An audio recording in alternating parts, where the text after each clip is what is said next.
Muli po mga kababayan, magandang oras po sa ating lahat. Alam niyo ba na itong si Bongo mas matapang pa pala kaysa kay sino ito? Si Bato. Oo. Ganon. Oo, totoo po 'yan. Mas matapang po itong si Senator Bongo dito kay Senator Bato. Paano po nangyari 'yon? Alam naman po nating lahat ito pong si Senator Bato ay isa pong tawag dito, ano bang kuwan PMAyer, yan. Oo, naging pulis po yan at hindi lang po basta pulis naging hepe po ng Philippine National Police yan. Di ba? Para maging Philippine National Police Chief ka, talagang sigurado, alam nating lahat yan, matapang yan. Kaya lang, nangyari ngayon dito, parang nakakantsawan siya nakakantsawan siya ni Senator Bongo. Oo, sabagay, may kanya-kanyang dahilan naman ang pagiging matapang, meron tayong tinatawag na matapang gumawa po ng kalukuhan. Meron din pong matapang basta nasa katwiran, ganun po yan.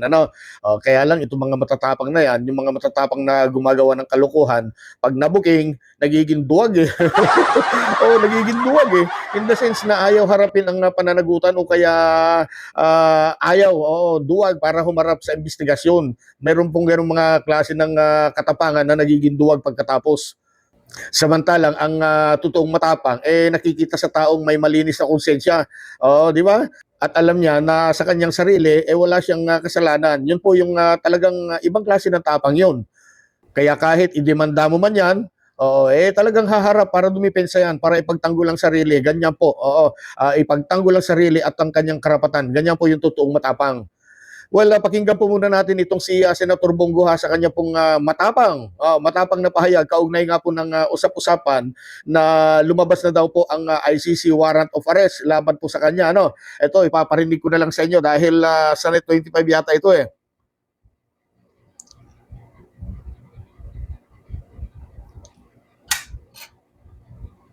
Hindi yung natatakot si Senador Christopher Bongo. So munoy inilabas na arrest warrant ng International Criminal Court o ICC. Laban po yan sa kanya.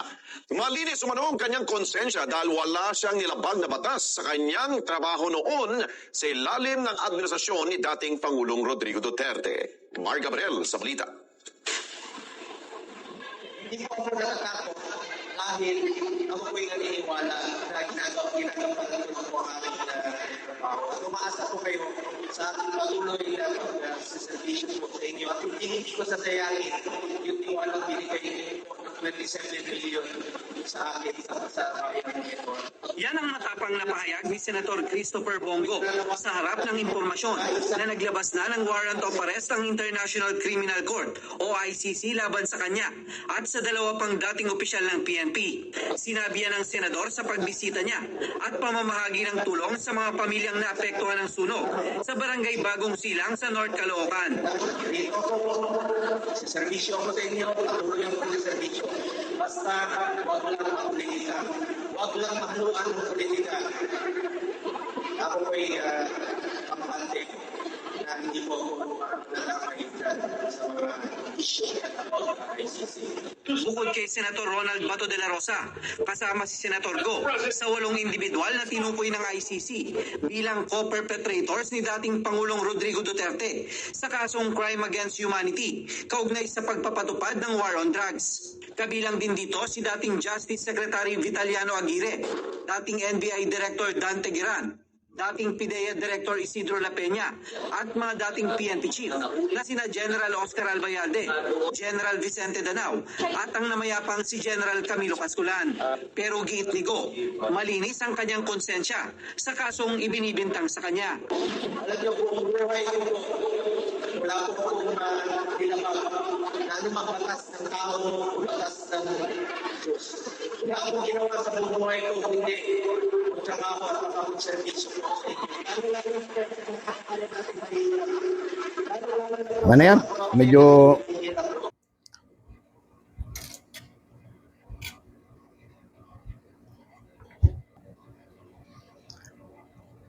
galing po sa sa Net 25 'yon at medyo hindi nga lang maganda yung audio dahil nasa open area po itong si Senator Bongo Ipinarinig ko lamang po yan, mga kababayan, pero hindi ibig sabihin, ako po'y naniniwala na, no? Naniniwala na ako sa kanya na malinis ang kanyang konsensya at totoo ngang wala siyang kinalaman sa mga nangyari noon tungkol po sa, wala siyang partisipasyon sa war on drugs ng dating Pangulong Duterte. Ano po?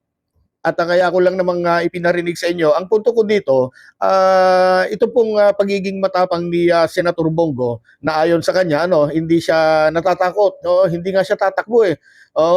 Parang sinabi niya na handa siyang humarap at kung sakali at kung iparesto siya ng sa bisa po ng ICC warrant of arrest, sigurado sasama siya siguro. Ganyan siguro ang ibig niya sabihin diyan.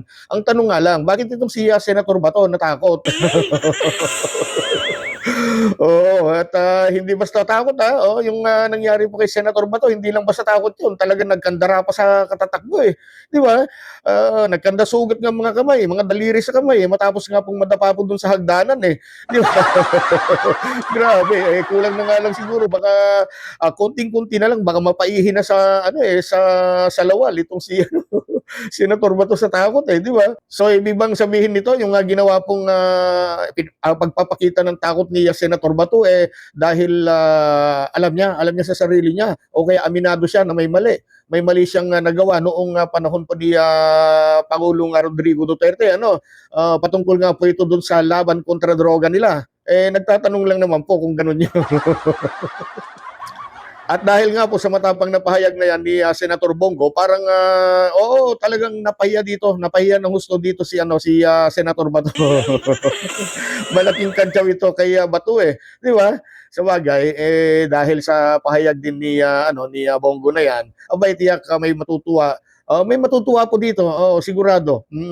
Diyan po sa pinahayag ni Senator Bongo na handa siyang harapin, hindi siya natatakot ganon. Sigurado po, mayroon pong matutuwa dito. Unang-una matutuwa po diyan ay itong si dating Pangulong Duterte. Di ba? Kita po ninyo. Yan si Pulong. Ay nako, sigurado matutuwa yan. Si Baste, si VP Sara, matutuwa yung mga yan dahil may makakasama at makakakwentuhan na si Digong habang nililitis ang kaso. Di ba? Ay di masaya. Ito naman po kasi si Senator Bato eh. Ngayon, dinaig ka tuloy ni Senator Bongo. Ayan tuloy, sasabihin na naman ng ilan diyan, mas may yagballs daw po itong si Bongo kaysa kay Bato. Sabagay mga kababayan, kung talagang gagawin po yan ni Bongo, yung surrender pag lumabas na po yung arrest warrant mula po sa ICC, mabuti po yan. Mabuti yan para sa kanya. Mabibigyan siya ng pagkakataon na ipagtanggol ang sarili. Hindi kagaya po ng kalagayan po ngayon ni Senator Bato na nagtatago. Ayaw samantalahin kasi, di ba? Ayaw niyang samantalahin yung pagkakataon para linisin ang kanyang pangalan. Kaya ang malaking tanong ngayon, hanggang kailan kaya kayang magtago itong si Senator Bato? Hanggang kailan kaya niyang takasan ng kamay ng batas? Lalo ngayon, ayon kay Director Matibag ng NBI, napakarami palang tumatrabaho sa kanya. At kung di ako nagkakamali doon sa narinig ko, ay may mga lead na yata sila kung saan yung kinaroroonan nitong si Bato. At balita pa, ilang baril na daw po ni Bato ang isinuko na rin. Hindi kaya ito indikasyon na rin na parang ewan ko lang parang ganoon isinuko na yung kanyang mga baril. So ibig sabihin baka may nagbabalak na rin sumuko itong si Senator Bato. Sana naman pag-isipan niya na mabuti ito. At naisip ko tuloy na baka hinihintay na lang niyang maaresto muna itong si Senator Bongo bago siya sumuko. Kaya po, Senator Bato, kung narinig po ninyo, yung sinabi po, yung matapang na pahayag po ni Senator Bongo, kinakantyawan ka nito. Oo, malaking kantyaw po ito sa'yo. Ipakita mo na yung tunay mong tapang, sir.